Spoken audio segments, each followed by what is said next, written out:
Humanity grew on the foundation of religion. That is what intellectuals tell us, that it shaped humans, the natural human in its natural state. Thousands of years ago, we lived without tomorrow. In a world like that of the animals, no restrictions were put in place, no laws to govern man. And as we all know, a state which has no law has no sin. People killed each other, usurped nature's properties and possessed it as their own. And then it started usurping each other's properties. The law which reigned could only be that of the jungle.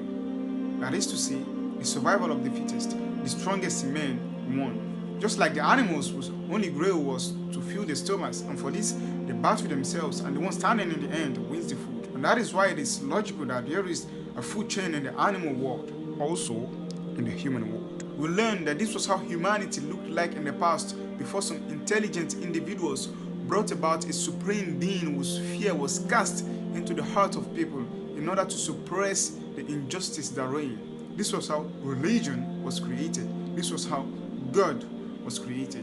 A creation which was indispensable for the survival of mankind because it created moral and it shaped humanity. However, in the passage of time, men had committed atrocities in the name of this God and his so-called religion. Was it the Crusaders' mission in the 12th century? The killing of intellectuals in Christendom which took place in the Middle Age? The Hindu-Muslim conflict in India since the partition? Or the so-called Islamic radicalization in our present world? In one way or the other, at one age or the other, we are bombarded with injustice which are presented to us with religious faces. What then is the solution? Do we need to kill religion, or is it God himself that we are going to kill?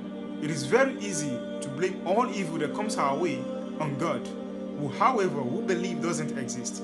See how contradictory that is? And it is also easy to blame religion because it is an abstract entity that cannot be perceived with our sensory organs. And as human beings, when it comes to being aware of our own delusion, then that is a big deal. Now, I am not here to defend God or to be a religious apologist. I am only here to point out how contradictory and fallacious we can be in our own arguments. Nietzsche, the German philosopher, mentioned in his book, The Gay Science, that God is dead, which means, and I hope I do not misinterpret him, that God is no longer the center or the source of moral values. And anyone who believes in this, according to him, falls into nihilism, which comes in two kinds. The moral nihilism, which is the lack of belief in moral values, and the existential nihilism, which is the lack of belief in any purpose of life. Guess who took Nietzsche's words seriously and initiated the greatest massacre in the first half of the 20th century? The Nazis. Nietzsche also mentioned in another book of his, Beyond Good and Evil, something which I actually respect. He said that he who fights with monsters should be very careful lest he thereby becomes a monster himself. And if thou gaze long into an abyss, the abyss will also gaze into thee. In the process of wanting to get rid of evil, we shouldn't become evil ourselves. In the process of wanting to get rid of religion in our societies, so to say, because it creates evil, let us not become unjust towards the religious and become evil ourselves. There is a verse in the Quran, the Muslims book, that says clearly, let not the hatred you have of a people makes you become unjust towards them. Now the question that stands is God evil? Or wait, is there even a God? We will likely be discussing that in another video. To conclude on this one, I want you to think deep about something. As I mentioned in the beginning, man created God in order to extirpate the injustice that reign in his world. And that is not my opinion, that is the opinion of some atheist philosophers. I actually learned this years ago in my philosophy class. But if that is the case, if man truly had to invent God to cast fear into the people in order to stop evil in the society, and this evil exists until today and even worsen because now God, so to say, commands his followers to do inhumane things. If that is the case, who really has to be blamed? God, an abstract being who doesn't exist, or man, an existing, concrete being who made this abstract entity that we call God, so to speak.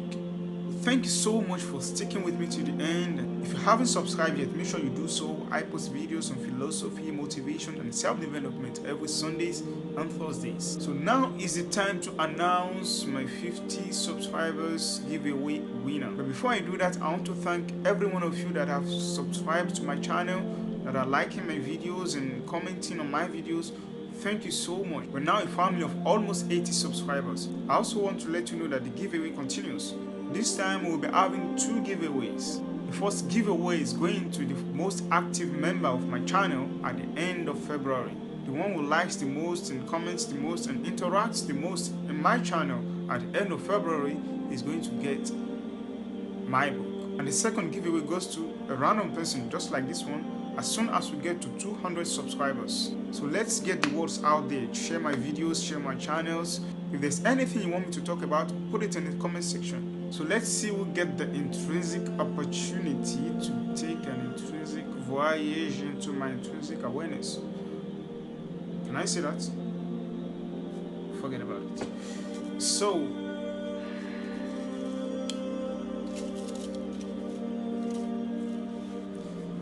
these are the names here. We just have to pick one of them.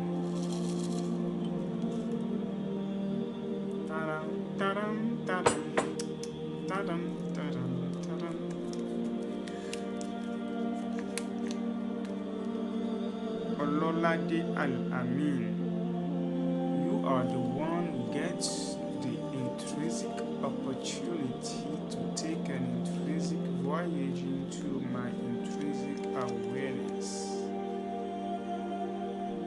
So that's it for today. Thank you so much once more. See you on Thursday. Razzle here. Peace.